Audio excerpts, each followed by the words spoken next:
Bulletin में आप सभी का स्वागत है। आपके साथ मैं हूं नीता सिंह और बुलेटिन में सबसे पहले बात सूर्य नगरी से गहलोत के हल्ला बोल की। सीएम अशोक गहलोत ने जोधपुर दौरे के साथ कांग्रेस के मिशन 25 का आगाज किया। जोधपुर में सीएम ने जनता दरबार लगाकर लोगों की फरियाद सुनी तो किसानों, युवाओं और गरीबों के लिए कई बड़ी योजना शुरू करने का वायदा किया, लेकिन सीएम के निशाने पर रही वसुंधरा सरकार। जोधपुर में सीएम का विकास मंत्र, हर व्यक्ति को, हिंदुस्तान के हर नागरिक को न्यूनतम उनकी आमदनी होनी चाहिए। वसुंधरा सरकार पर सीएम गहलोत का सबसे बड़ा हमला। वसुंधरा जी अहम में घमंड में चलती है, बदले की भावना रखती है। जोधपुर से कांग्रेस के मिशन 25 का आगाज। आप सब यहाँ पर घंटों बैठे रहे। मैं आपके स्वागत से, आपके आशीर्वाद से बहुत अभिभूत हूँ और कहना चाहूंगा कि आपके लिए जीवन समर्पित है, मेरा जीवन समर्पित है। गृह जिले जोधपुर पहुंचे अशोक गहलोत यहां अपने पुराने अंदाज में दिखे। घर आए सीएम का जगह जगह पर भव्य स्वागत हुआ तो सीएम गहलोत ने भी जनता दरबार लगाकर आम जनता की फरियाद सुनने में कोताही नहीं बरती। सीएम गहलोत ने घंटाघर में एक जनसभा को संबोधित कर मिशन 25 का आगाज किया। यहां उनके निशाने पर रही वसुंधरा सरकार। सीएम गहलोत ने कहा कि पिछली सरकार ने राज्य को 3 लाख करोड़ के कर्ज में डुबोकर अर्थव्यवस्था का बंटाधार कर दिया। वसुंधरा जी पूछो कि मेरे वक्त में हमने आपको 1,25,000 करोड़ का कर्जा छोड़ के जा रहे थे, हम लोग 1,25,000 का, और उन्होंने कहा खजाना खाली कर दिया। अब मैं जो पूछता हूँ, आपने 2.25 लाख ज्यादा मैंने 3 लाख करोड़ का कर्जा छोड़ के गई है वो मेरे लिए। 3 लाख करोड़ का कर्जा छोड़ के कहा 1.25 लाख का 3 लाख। अब मेरे को पूछो, आप कम से कम इतना कर्जा छोड़ा है तो ये जो बुजुर्ग है, वृद्ध महिला है, पुरुष है, दिव्यांग है, अपंग है, विधवाएं हैं, इनका पेंशन बढ़ोतरी करने में क्या तकलीफ थी आप? हमने आते ही कर दी उनकी। वसुंधरा सरकार पर माइनिंग समेत कई गोरख धंधे में शामिल होने का आरोप लगाते हुए सीएम गहलोत ने कहा कि उनकी सरकार ने आते ही सूबे में चल रहे भ्रष्टाचार को रोका। कहने का मतलब कि वसुंधरा जी इस राजस्थान में करप्शन को संस्थागत कर दिया। दारू की बोतलें, इंग्लिश दारू की बोतलें प्रति माह कलेक्शन दुकान से करो, भाव बढ़ा दो, भाव बढ़ाओ ना, जनता लूटे, जनता लूटो, जनता को लूटो, छूट है, पैसा मेरे पास ऊपर पहुंचना चाहिए, जयपुर में पहुंचना चाहिए। सीएम ने हर हाल में किसानों की कर्ज माफी की स्कीम को पूरा करने का भरोसा दिया और कहा कि राजस्थान सरकार किसानों और युवाओं के लिए कई और कदम उठाएगी। और गरीब मेरा कॉर्पोरेटिव बैंक के सब ऋण माफ, जो कॉमर्शियल बैंक है, बड़ी बड़ी बैंक है, इनसे बातचीत कर रहे हैं और सबके हमने कहा है सबका भला करे, किसानों का हो, हमें करके दिखाएंगे। टाइम लगता है उसका, ये पूछो लफाजी करने का क्या फायदा। वहीं गरीबों के लिए न्यूनतम गारंटी स्कीम की राहुल गांधी की बात को आगे बढ़ाते हुए गहलोत ने कहा कि कांग्रेस सरकार ही गरीबों के हित के लिए योजनाएं बना सकती है। कि राहुल गांधी ने कल कहा, आपने पढ़ा होगा, हर व्यक्ति को न्यूनतम आमदनी होनी चाहिए। इतना क्रांतिकारी बात कही है, हिंदुस्तान के इतिहास में आज तक किसी नेता ने नहीं कही हो। हर व्यक्ति को, हिंदुस्तान के हर नागरिक को न्यूनतम उनकी आमदनी होनी चाहिए। सीएम अशोक गहलोत ने अपने भाषण में आक्रामकता दिखाई तो एक वक्त पास की मस्जिद से आती अजान की आवाज को सुनकर वो कुछ देर रुके और फिर अपना भाषण शुरू किया।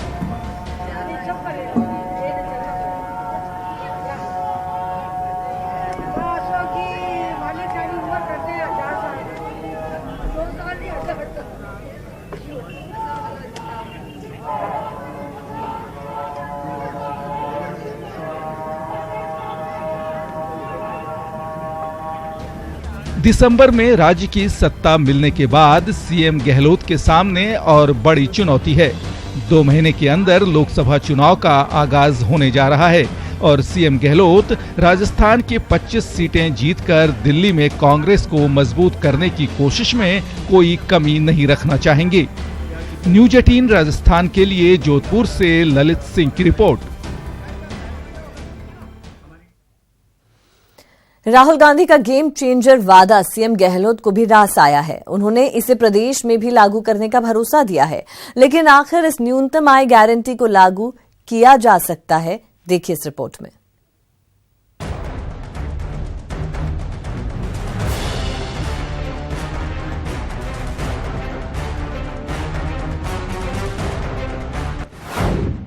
न्यूनतम आय गारंटी पर जंग। मिशन 2019 के लिए राहुल का दांव। मनरेगा के बाद अब न्यूनतम आय गारंटी की बात। न्यूनतम आय गारंटी मास्टर स्ट्रोक या जुमला। गरीबों के लिए न्यूनतम आय गारंटी यानी यूनिवर्सल बेसिक पे वाली जिस स्कीम को लेकर मोदी सरकार माथापच्ची कर रही थी, उसी स्कीम पर कांग्रेस अध्यक्ष राहुल गांधी ने बड़ा दांव चल दिया है। आपको बताएंगे कि क्या है न्यूनतम आय गारंटी स्कीम और क्या भारत जैसी बड़ी आबादी वाले देश में ये संभव है। लेकिन पहले देखिए कि गरीबों की आय सुनिश्चित करने वाली इस योजना को लेकर क्या कुछ कहा राहुल गांधी ने। हमने निर्णय ले लिया है कि हिंदुस्तान के हर गरीब व्यक्ति को 2019 के बाद कांग्रेस पार्टी वाली सरकार गारंटी करके न्यूनतम आमदनी देने जा रही है। देश के सबसे गरीब राज्यों में से एक छत्तीसगढ़ में दिया राहुल का ये बयान क्या कांग्रेस की नैया पार लगा पाएगी? बहरहाल तो इसने सियासी हलचल मचा दी है। लेकिन आइए आपको पहले बताते हैं कि क्या है न्यूनतम गारंटी स्कीम। न्यूनतम आय गारंटी स्कीम के तहत हर महीने लाभार्थियों के खाते में एक निश्चित रकम आती है। पहली बार 2016-17 के इकोनॉमिक सर्वे में इसका जिक्र हुआ था। वर्ल्ड बैंक के आंकड़ों के आधार पर देखें तो हर शख्स को रोजाना $1.90 यानी लगभग 135 रुपये की जरूरत होती है। वहीं रंगराजन कमेटी ने देश में रोजाना न्यूनतम 32 रुपये से 47 रुपये की सीमा तय की है, यानी हर शख्स को हर महीने करीब 960 रुपये और सालाना 11,520 रुपये चाहिए।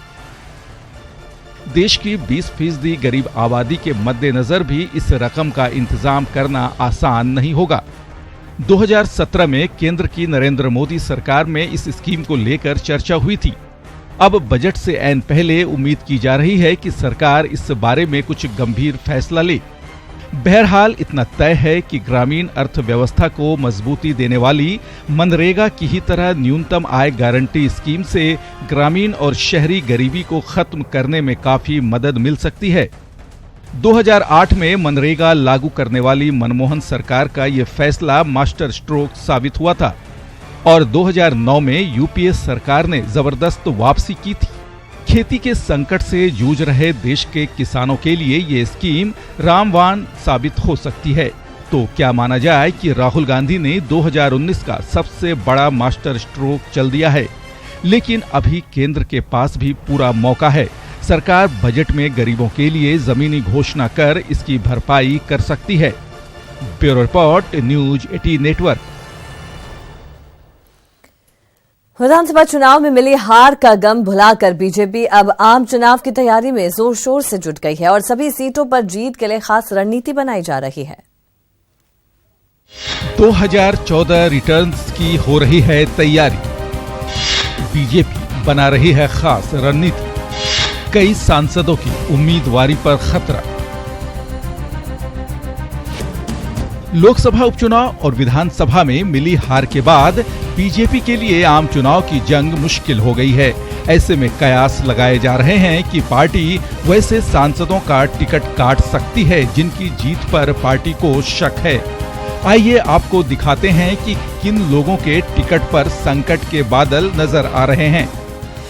बाड़मेर से कर्नल सोनाराम, सीकर से सुमेधानंद सरस्वती, करौली धौलपुर से मनोज राजौरिया, झुंझुनू से संतोष अहलावत, बांसवाड़ा से मान शंकर निनामा, भरतपुर से बहादुर सिंह कोली, गंगानगर से निहाल चंद मेघवाल, चूरू से राहुल कासवा, जयपुर से रामचरण बोहरा और राजसमंद से हरिओम सिंह राठौर।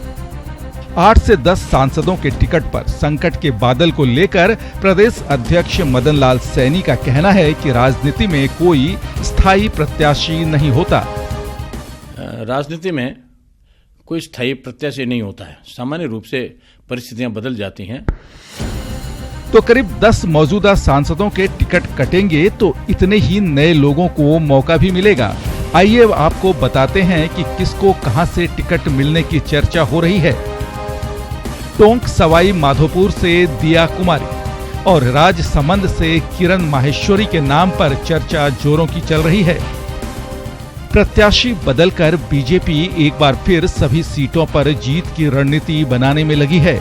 इस रणनीति को लेकर क्या कुछ कहा है बीजेपी प्रदेश अध्यक्ष ने, आइए सुनाते हैं। 5 तारीख तक हम राजस्थान में सभी लोकसभाओं में जाने वाले हैं, जहां हम चर्चा करेंगे कार्यक्रम की, हमारे कार्यकर्ताओं से फीडबैक भी लेंगे और उनके साथ बैठकर कार्य योजना बनाएंगे। आम चुनाव की तैयारी के लिए ज्यादा दिन नहीं रह गए हैं। ऐसे में जरूरी है कि पार्टी उम्मीदवारों को लेकर जल्द से जल्द कोई फैसला करे, नहीं तो विधानसभा की तरह लेने के देने पड़ सकते हैं। सुधीर शर्मा, न्यूज 18 राजस्थान, जयपुर।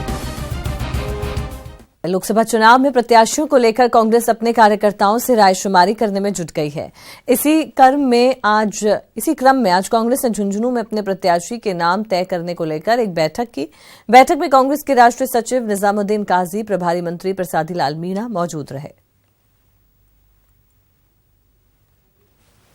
बेसिकली तो जिला कार्यकारिणी, ब्लॉक कार्यकारिणी की बैठक हम लोगों ने यहाँ बुलाई थी। हमारे राजस्थान के झुंझुनू जिला के हमारे प्रभारी मंत्री प्रसादी लाल मीणा जी और जिलाध्यक्ष महोदय जी यहाँ हैं। राजस्थान की सरकार कैसे बेहतर तरीके से काम कर सके, तो अपने कार्यकर्ताओं की हम लोग सहयोग लेना चाहते हैं, उनके विचार लेना चाहते हैं। उनके विचार से सरकार काम करे और जो कांग्रेस ने मैनिफेस्टो बनाया था उस मैनिफेस्टो पर काम हो सके, ये एक विचार करने के लिए हम लोग अपने सहयोगियों से बात करने के लिए यहाँ आए हैं। लोकसभा के चुनाव हैं, तो लोकसभा के चुनाव के लिए भी यहाँ लोगों के मन में क्या बात है तो वो सुनने के लिए हम यहाँ आए हैं, ताकि मैं यहाँ से बात सुन सकूं और दिल्ली जाकर पार्टी हाईकमान को यहाँ के कार्यकर्ताओं की बात को मैं वहाँ तक पहुँचा सकूं। लोकसभा चुनाव नजदीक आते ही नेताओं के तेवर तल्ख होने लगे हैं। शांत और सौम्य माने जाने वाले नेता प्रतिपक्ष गुलाब चंद कटारिया ने सीएम गहलोत पर तंज कसा।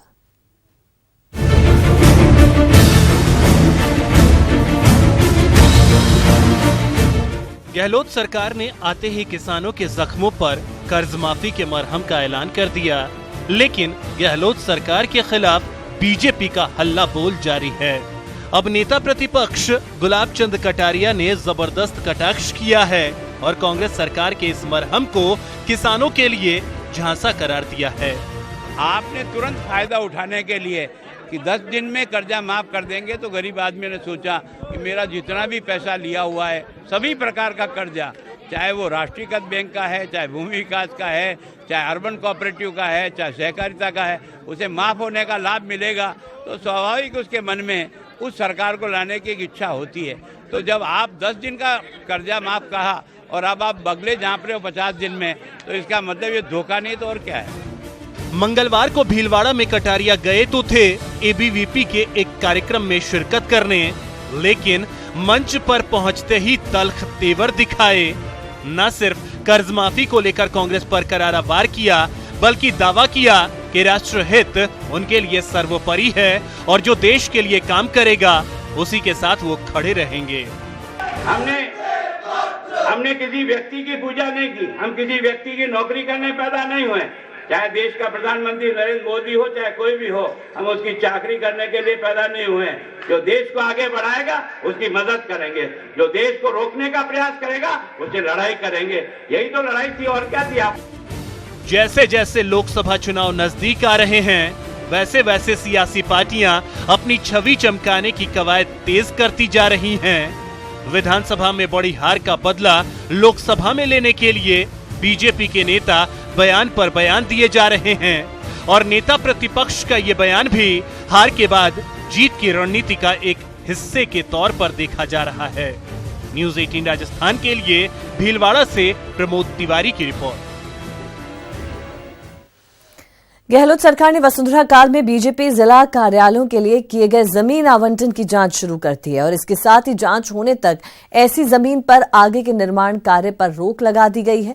इसको लेकर गठित कैबिनेट सब कमेटी के अध्यक्ष शांति धारीवाल ने बताया कि जमीन आवंटन के अन्य 200 प्रकरणों की भी जांच होगी। कई बार कई जगह से ये शिकायतें मिल रही हैं कि कॉमर्शियल लैंड इन्होंने अलॉट कर दी, और दूसरी बात ये कि ऐसी जगह जब अलॉट कर दी जहाँ पर कि दफ्तर हो ही नहीं सकता, जहाँ पर जो पॉलिटिकल एक्टिविटीज़ चलनी नहीं चाहिए। ये चाहे स्कूल हो, चाहे पॉलिटिकल एक्टिविटीज़ के कोई दफ्तर हों, ये रेजिडेंशियल कॉलोनीज़ में कभी नहीं चलने चाहिए मोटे तौर पर, क्योंकि भीड़ भाड़ रहती है। सारे जितने भी आपके जो रेजिडेंशियल कॉलोनी में रहने वाले लोग हैं वो परेशान होते हैं। अच्छा, यही नहीं, इसके अलावा 200 से भी ज़्यादा प्रकरण ऐसे हैं जिनकी की जाँच की जाएगी। हम बीजेपी के नहीं, हम बीजेपी वालों को तो ये चाहिए ये था कि पॉलिटिकल पार्टी को अगर वो देना चाहते हैं, उन्हीं की पार्टी को देना चाहते हैं, तो कम से कम दूसरी पार्टी से भी जो है ऑफ़र लेना चाहिए था, उनको भी ऑफ़र देना चाहिए था। ऑफ़र दे करके उनसे भी पूछना चाहिए था, कभी बताइए आप भी एंटाइटल हो, कोई ना कोई पॉलिसी बनानी चाहिए थी। लेकिन इनके पास लूट का पैसा आया हुआ था, तो धड़ाधड़ पूरे जिलों में और ब्लॉकों में जो है जमीनें बांट दी।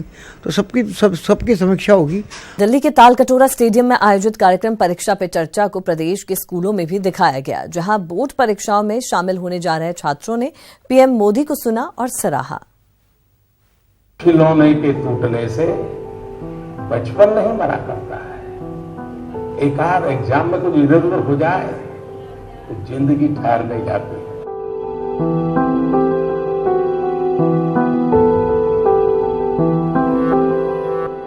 प्रधानमंत्री जब स्टूडेंट्स को एग्जाम्स की टिप्स देने जा रहे हों तो छात्रों के साथ आम आदमी के भी पांव ठिठक जाते हैं।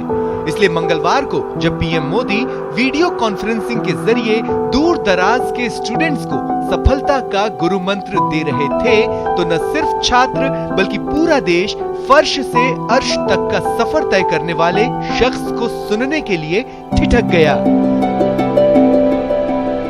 पीएम मोदी ने आज छात्र छात्राओं के साथ परीक्षा पे चर्चा की। दिल्ली के तालकटोरा स्टेडियम में आयोजित कार्यक्रम को प्रदेश के स्कूलों में भी दिखाया गया, जहां बोर्ड परीक्षाओं में शामिल होने जा रहे छात्रों ने पीएम मोदी को सुना। परीक्षाओं को लेकर तनाव, करियर, अभिभावकों की उम्मीदों पर मोदी की राय को बच्चों ने खूब सराहा।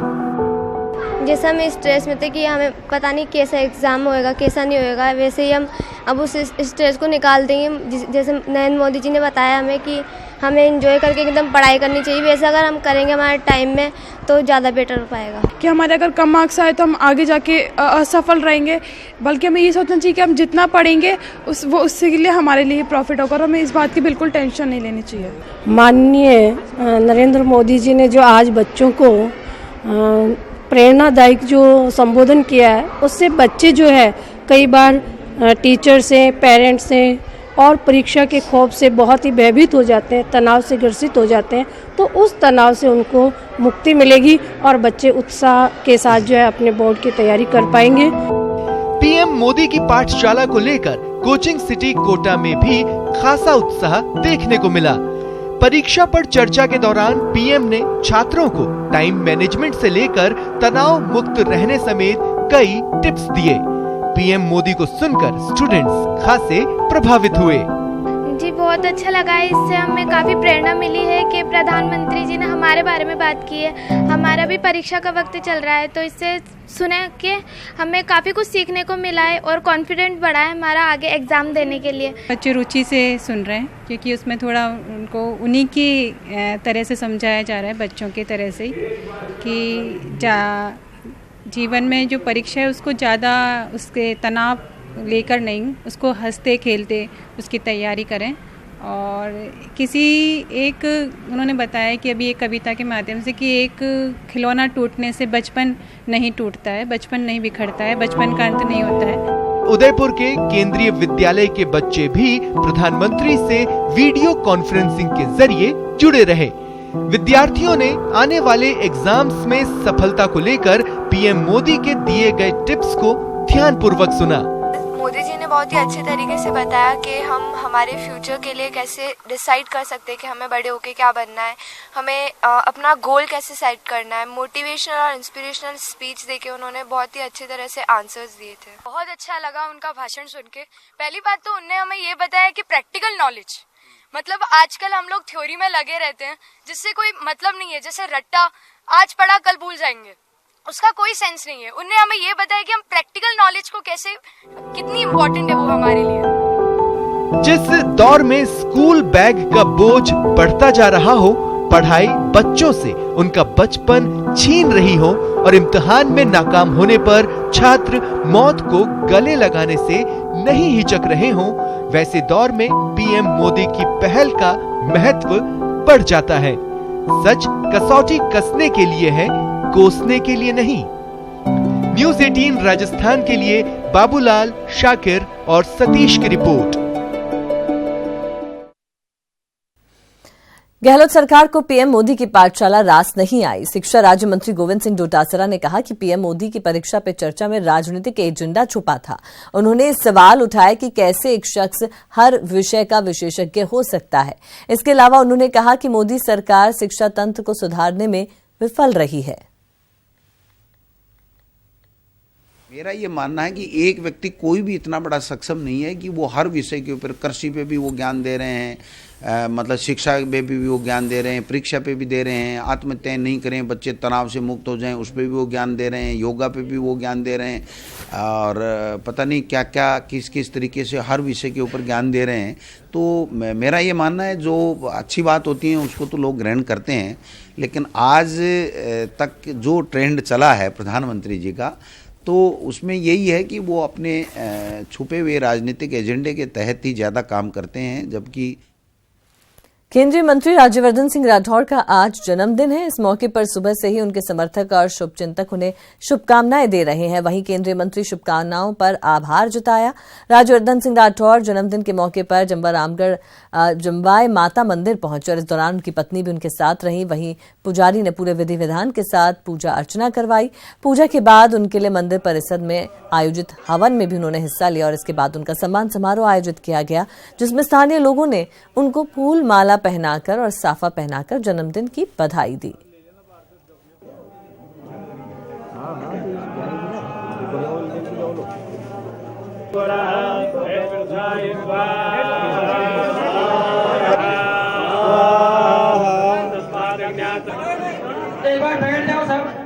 जन्मदिन पर इस अपार स्नेह और जो आशीर्वाद जो पूरी देश की जनता ने और ख़ास तौर से राजस्थान और जयपुर ग्रामीण के सभी मेरे साथियों ने जो दिया है, उसके लिए सिर्फ मैं हाथ जोड़कर धन्यवाद ही कर सकता हूं। ये तो भगवान की कृपा है कि इस तरह के अच्छे लोगों का समर्थन, अच्छे लोगों का आशीर्वाद भगवान ने अपने आशीर्वाद के रूप में दिया है। इससे ज़्यादा मैं कुछ और मांग नहीं सकता। मुझे ये अवसर भी दिया मेरी माँ स्वरूप पार्टी, भारतीय जनता पार्टी और प्रधानमंत्री मोदी जी ने कि इस जयपुर ग्रामीण का मैं सुख दुख का भागीदार बन सकूं और उनकी सेवा करने का मुझे जो अवसर दिया, ये भी अपने आप में एक आशीर्वाद का ही रूप है। और जयपुर ग्रामीण की जनता ने मुझे खूब स्नेह दिया, राजस्थान ने मुझे खूब स्नेह दिया, चाहे वो खेलों के समय हो, चाहे सेना में और आज राजनीतिक रूप में, हर तरह से। तो हर एक पल मेरे जीवन का मैं अपने देश को समर्पित करता हूँ। 1 फरवरी को बजट पेश होने वाला है। मध्यम वर्गीय परिवार इस बजट का बेसब्री से इंतजार कर रहे हैं। उन्हें उम्मीद है कि रसोई घर से लेकर शिक्षा, पेट्रोल, डीजल और आयकर तक में उन्हें छूट मिलेगी। हालांकि ये तो बजट आने के बाद ही पता चल पाएगा कि बजट के पिटारे में मध्यम वर्गीय और निम्न वर्गीय परिवारों के लिए क्या है।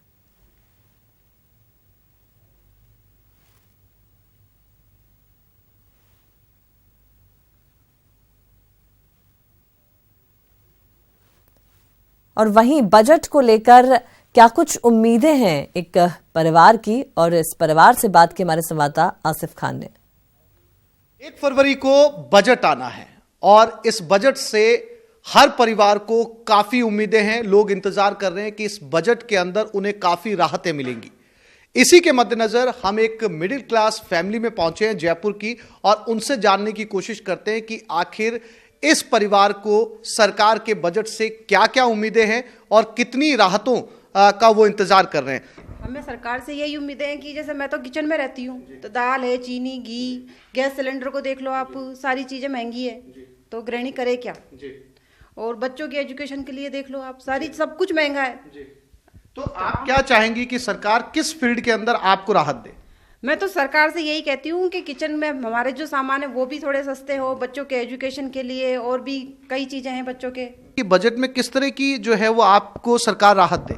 बजट में यही है कि सब्जी, तेल, घी, गैस सिलेंडर, सभी चीज़ें महंगाई बढ़ती जा रही है, कमी हो ही नहीं रही, इस पर कमी होनी चाहिए। बच्चे हैं, पढ़ाई महंगी हो रही है, बच्चों के लिए पेट्रोल वगैरह महंगा हो रहा है, आने जाने का खर्चा महंगा है। किस क्षेत्र के अंदर जो है वो आम आदमी को राहत देने के लिए कदम उठाना चाहिए? बाकी महंगाई बहुत आसमान को छू रही है, जैसे डीजल, पेट्रोल। इसके पहले जो भाजपा की सरकार थी तो कांग्रेस के लोग चिल्ला चिल्ला के कहा करते थे कि साहब सरकार को, राजस्थान सरकार को अपना टैक्स हटा देना चाहिए। अब हमने उनको वोट देकर के सरकार का नवनिर्माण किया, लेकिन हम ठगे से महसूस कर रहे हैं, वो भी कुछ नहीं कर पा रहे हैं। लक्ष्य प्रताप, आप मुझे ये बताओ कि सरकार बजट लेकर आ रही है, आप क्या चाहते हो कि सरकार आपके लिए बजट में क्या लेकर आए? अगर हम पढ़ाई की बात करें तो पेंसिल, कॉपी ये सब महंगे हो गए हैं। और जैसे अगर सरकारी स्कूल में पढ़ाई नहीं होती है, प्राइवेट स्कूल में पैसा बहुत लगता है, इसलिए सरकार अगर कुछ सस्ता कर दे तो सब पढ़ सके। बजट से क्या उम्मीद रखते हो एज ए स्टूडेंट? बजट इतना ज़्यादा है कि कई बच्चे तो पढ़ ही नहीं पाते हैं, और प्राइवेट स्कूलों की बात करें तो वो तो हाई फीस लेते हैं, और कई बच्चे इसमें पढ़ नहीं पाते हैं, इसलिए। तो बजट के अंदर ना केवल किचन का बल्कि एक पूरे परिवार के रोजमर्रा में काम आने वाले हर उस सामान का ख्याल रखना होगा जिससे आम आदमी को राहत मिल सके। कैमरामैन दिलीप परमार के साथ आसिफ खान, न्यूज़ 18, जयपुर। 1 फरवरी को केंद्रीय मंत्री पीयूष गोयल लोकसभा में मोदी सरकार के वर्तमान कार्यकाल का आखिरी बजट पेश करेंगे और इसके बाद लोकसभा चुनाव है, इसलिए इस बजट को चुनावी बजट भी कहा जा रहा है। बजट को लेकर क्या है लोगों की उम्मीदें, ये जाना हमारे संवाददाता पीके शर्मा ने। 1 फरवरी को मोदी सरकार के वर्तमान कार्यकाल का आखिरी बजट आ रहा है। इसे चुनावी बजट भी कह सकते हैं। इससे देश भर के लोगों को काफी उम्मीदें हैं। क्या उम्मीदें हैं ये जानने के लिए हम एक परिवार के अंदर आए हैं और परिवार के सभी सदस्यों से जानते हैं कि इस बार इस बजट से इनकी उम्मीदें क्या हैं। सबसे पहले परिवार के मुखिया हैं, इनसे बात करेंगे। सर, इस बार कैसा बजट होना चाहिए, क्या उम्मीद है? इसमें इनकम टैक्स स्लैब को इनको एक स्लैब और बढ़ाना चाहिए और इसकी वैल्यू जैसे 2.5 लाख मिनिमम है, इसको 5 लाख और वैसे करना चाहिए कि मिडिल क्लास को सबको इनको बेनिफिट सबको मिले। कि कैसा होना चाहिए इस बार मोदी सरकार का ये बजट? अभी तो इन्फ्लेशन जो उन्होंने प्रॉमिस किया था कि अच्छे दिन आएंगे, अभी तक तो अच्छे दिन आए नहीं हैं। कॉमन आदमी के लिए इन्फ्लेशन बहुत ज़्यादा है, तो सबसे पहले तो ये सारी चीज़ों के प्राइसेस को भी कंट्रोल करना पड़ेगा and that can only be done अगर अपना पेट्रोल और डीजल की प्राइसेस कंट्रोल में आएंगी। And secondly women should be empowered, मतलब उनको रोज़गारी और उनके स्टार्टअप्स वगैरह के लिए उनको कुछ इनिशिएटिव और कुछ टैक्स बेनिफिट्स मिलने चाहिए। देश के युवाओं को कैसा होना चाहिए ये बजट, क्या चाहिए इस बजट से? जैसे मैं इंजीनियर और उस टाइप से बोलूँगा कि MBA है वो, तो स्टार्टअप बेसिस और बढ़ना चाहिए। 3 years back make in India जो स्टार्ट हुआ था, startup India by the government 2016 में, इनिशिएटिव बहुत अच्छा था, but the budget allotted according to the number of startups बहुत कम था। तो सस्टेनेबिलिटी बढ़ानी पड़ेगी इन प्रोजेक्ट में, क्योंकि इनिशिएटिव तो बहुत ही अच्छा है, स्टार्टिंग में बेनिफिट्स मिल रहे हैं, बट वो सस्टेन करने के लिए एंड तक लेके जाना पड़ेगा हाई बजट करके।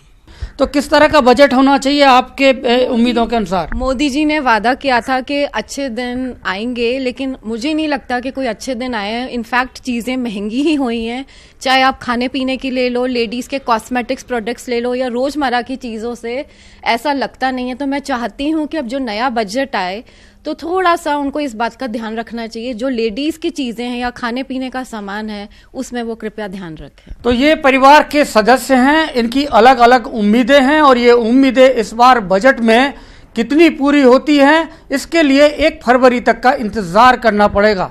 कैमरामैन अमनदीप सिंह के साथ BK Sharma, news 18 Jaipur. School यानी शिक्षा का मंदिर, जहां बच्चे जाते हैं अपना भविष्य संवारने, और ये जिम्मेदारी होती है शिक्षकों की कि उन्हें बेहतर पढ़ाई के साथ उच्च संस्कार दें। लेकिन जब गुरु ही अपनी मर्यादा भूल जाए तो फिर बच्चे कहां जाएं?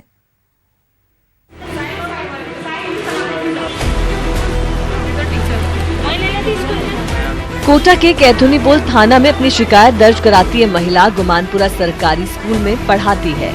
गुस्सा स्कूल प्रिंसिपल के खिलाफ फूटा है।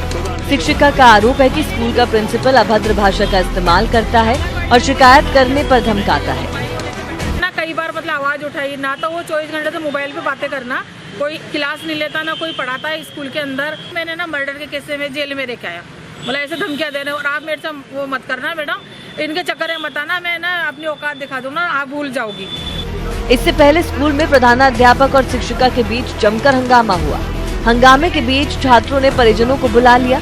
इस मामले में परिजन भी प्रधानाध्यापक के रवैये से नाराज दिखे और शिक्षिका के साथ थाने पहुंचकर शिकायत दर्ज कराई। स्कूल की छात्राओं का आरोप है कि प्रधानाध्यापक जाति के आधार पर बच्चों में भेदभाव करते हैं और अश्लील गाना गाते हैं।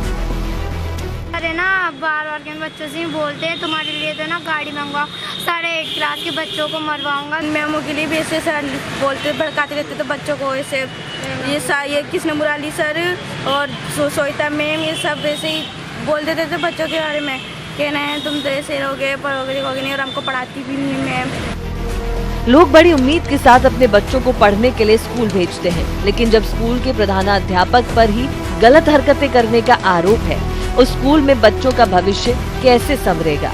आरोपों में दम है तो जिम्मेदार पदों पर बैठे लोगों की ऐसी हरकतों के खिलाफ कड़ी कार्रवाई जरूर होनी चाहिए। कोटा से न्यूज़ 18 के लिए ओम प्रकाश की रिपोर्ट।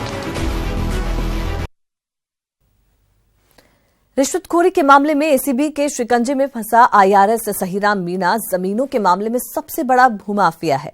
न्यूज़ 18 राजस्थान के एक्सक्लूसिव पड़ताल में खुलासा हुआ है कि सहीराम मीणा ने सरकारी मशीनरी का इस्तेमाल कर सरकारी जमीनों पर अवैध कब्जा किया। देखिए न्यूज़ 18 राजस्थान की एक्सक्लूसिव रिपोर्ट।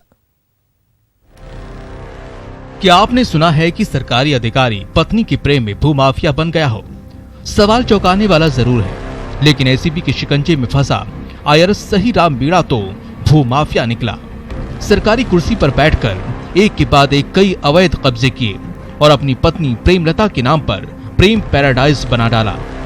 काली कमाई की ऐसी लत लगी जिसने उसे एसीबी के शिकंजे में फंसा दिया। नाम सहीराम, लेकिन काले काम। अब एक एक कर सहीराम के सारे काले काम का चिट्ठा देखते जाइए।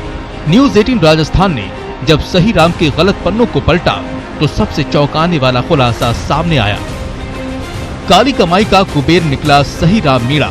आईआरएस सहीराम मीणा बड़ा भूमाफिया है। सहीराम ने सरकारी जमीन पर अवैध कब्जा किया। रिकॉर्ड में जेडीए की सिवाय चक जमीन को भी हड़पा। जेडीए की जमीन पर अवैध कब्जा कर प्रेम पैराडाइज बनाया। प्रेमलता से एग्रीमेंट करवाया था, 5 साल का एग्रीमेंट है, 6 लाख रुपए साल का एग्रीमेंट है, जिसमें 4 चेक दिए हुए 1.5 लाख रुपए के। और वह शादी और पार्टियों के लिए बुकिंग करते हैं, बर्थडे वगैरह कोई पार्टी को बुकिंग करते हैं। तो ये जो प्रेम पैराडाइज है, इसमें इसकी जमीन के बारे में किस तरह का एग्रीमेंट में जिक्र है? ऐसा कुछ भी नहीं है, हमें कुछ बताया गया नहीं, खाली जो 1-1.5 बीघा में जमीन दी हुई है वही हमारे पास है। इतना ही नहीं, सहीराम मीणा ने मैरिज गार्डन पर अवैध कमाई का गजब खेल रचा। यहाँ पर सहीराम ने मैरिज गार्डन बनाया। लाखों रुपए की कमाई करने के लिए दूसरी फर्म को कारोबार के लिए लीज पर दे दिया। पत्नी प्रेमलता के नाम पर कई ऐसे गोरख धंधे किए हैं जो सरकारी सिस्टम पर ही सवालिया निशान खड़ा कर रहे हैं। आखिर कैसे एक अधिकारी एक के बाद एक काली कारगुजारी करता गया और किसी को कानो कान भनक तक नहीं लगी। ये तो पूरे परिवार की कहानी है जिन्होंने 88 के 88 प्लॉट जो है अपने नाम करवा लिए। चौंकाने वाली बात यह है कि बाबा आर्यन गौड़ ग्रहण निर्माण सहकार समिति के नाम पर इन सभी प्लॉटों के पट्टे जारी किए गए हैं। सवाल यह उठता है कि इतने सारे प्लॉट एक व्यक्ति के नाम पर किसी भी गृह निर्माण सहकारी समिति ने आखिर कैसे जारी कर दिए? लेकिन कहते हैं ना, गलत काम का गलत नतीजा होता है। लालच और रिश्वतखोरी की आदत ने एसीबी के शिकंजे में पहुंचा दिया और अब धीरे धीरे रिश्वतखोर मीणा की काली कमाई की परत दर परत खुल रही है। कहना गलत न होगा कि सहीराम की गलत पिक्चर अभी बाकी है। राजस्व रिकॉर्ड में ये जमीन सिवाचक जमीन है। यहाँ इस जमीन पर IRS सहीराम मीणा ने अपना प्रेम पैराडाइज नाम से एक मैरिज गार्डन बना करके इस जमीन पर कब्जा किया है। ACB के साथ साथ अब आयकर विभाग भी सहीराम मीणा की तमाम संपत्तियों की जांच में जुट गए हैं। कैमरा पर्सन गणेश यादव के साथ राकेश शर्मा, न्यूज 18 राजस्थान, जयपुर। और इस बुलेटिन में फिलहाल के लिए इतना ही। दीजिए इजाजत और आप देखते रहिए न्यूज 18 राजस्थान।